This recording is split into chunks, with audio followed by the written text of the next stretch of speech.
Seorang wanita cantik disebut selebgram papan atas berinisial RR diamankan Satreskrim Polresta Denpasar.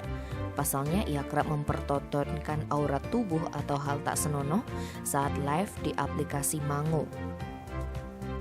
Kasih Humas Polresta Denpasar Ibtu Iketut Sukadi menerangkan awalnya ada masyarakat yang melapor bahwa RR sering melakukan live tarian bugil.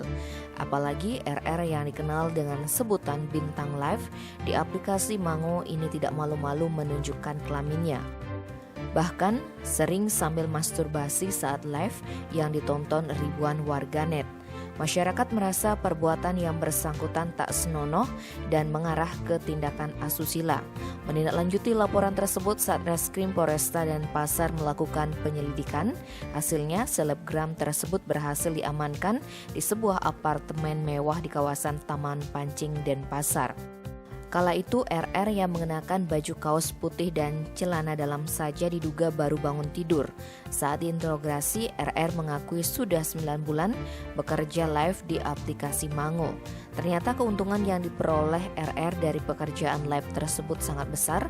Sekali live, wanita itu meraup hasil 1,5 juta rupiah dan setiap bulannya berkisar sampai 30 juta rupiah. Tim Bali Express melaporkan.